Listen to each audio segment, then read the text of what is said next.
şey dedi mi? Ötkөн 362 dedi. 500 деп башында билдирүү кылган, азыр расмий 300дөн ашык экен. А Көлбаевден ошондой ар түштү беле? Айта аласыңарбы?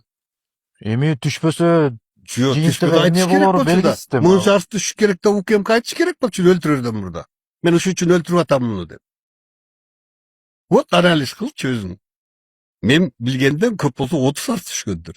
Ошондо 10% болуп атат, 10го 90 болуп атат. Эми ага карата арыз жазуу мүмкүн эмес да. Эмнеге болбойт? Кантип ошол учурда? Эмнеге болбойт? Эмнеге болбойт? Анда эмнеге атып өлтүрүп атасың? Арыз болбосо мени атып өлтүрүп атасың анда. Арыз жок адамды кантип соттойсуң? Эч кимден арыз жокпу? Сот эмне үчүн бар? Сот спор, арыз болгон үчүн сот. Арыз спор жокпу? Сот жок. Кылмыштуу топтун лидери менен эми мамлекеттик Жок, ошону арыз менен аныктайсыңбы? дейм. А ким аныктайт аны? Арыз болгон үчүн аныктайт. Арыз менен аныкталабы, А эмне менен аныкталат аны? Анализ менен аныкталат. Анализ Ким айтат ошону?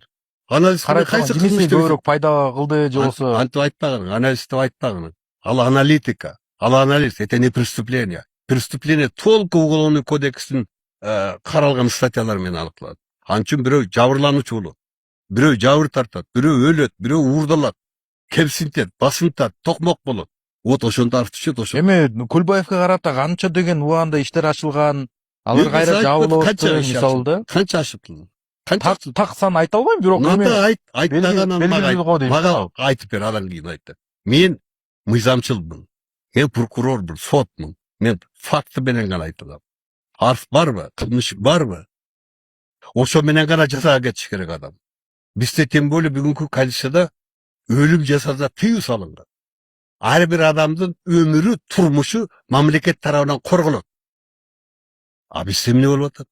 УКМКга деп жазылган арыздар үчүн Камчыбек Ташиев жооп бериш керекпи? Мен жооп берем. Жалпы кылмыштуу дүйнөгө карата жазылган тиги мен жооп беремби? эмелерге Анткени ал дайым айтып жүрбөдү. Мына азыр силер мактап жүрөсүңөр. Соц сеттерде көрүп атам. Камчыбек Ташиевди силер мактаганда шылдыңдап мактап атпайсыңар. Кылмышын мактап атасыңар. Мисалы, залга келип келген, бастырып кирип келди дагы дейсиңер, анан алып туруп турардыңар. Балдар даярсыңарбы? Апарып камап койгула дегенин көрсөтүп ошону мактап. Ал туура эмес, мен аны сындап эле жазып келдим. Ошону мактап атасың да, ал адамды. Ошону мактап атасыңар. Муну эч ким кыла албайт деп. Теманы коюп туруп. Ал кылмыш. Ал кылмыш. Туура кылмыш ал. Аны мен колдобойм. Кызмат абалдан кыянат пайдаланып атат. Ооба, туура. Жазганбы анда? Бүт эле жерде ошол. Соттордо турардыңар, прокурор туруп кетип атат. Туура эмес бул. Өкмөттүн туура эмес бул. Вот, сен айтып атасың, Көлбаев Ташиев. Ташиев, Көлбаев ошентип ачык бир тур эле тур. Мындайды тиги көрдүң беле, уктуң беле?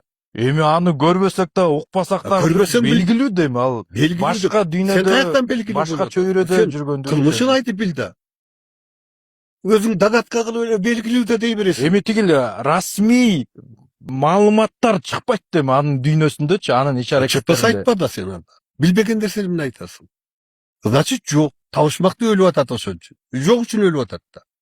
Табышмактуу болсо перед ачык соттун алдына келип соттоп туруп, күнөөсүн далилдеп туруп анан өлтүрүш керек.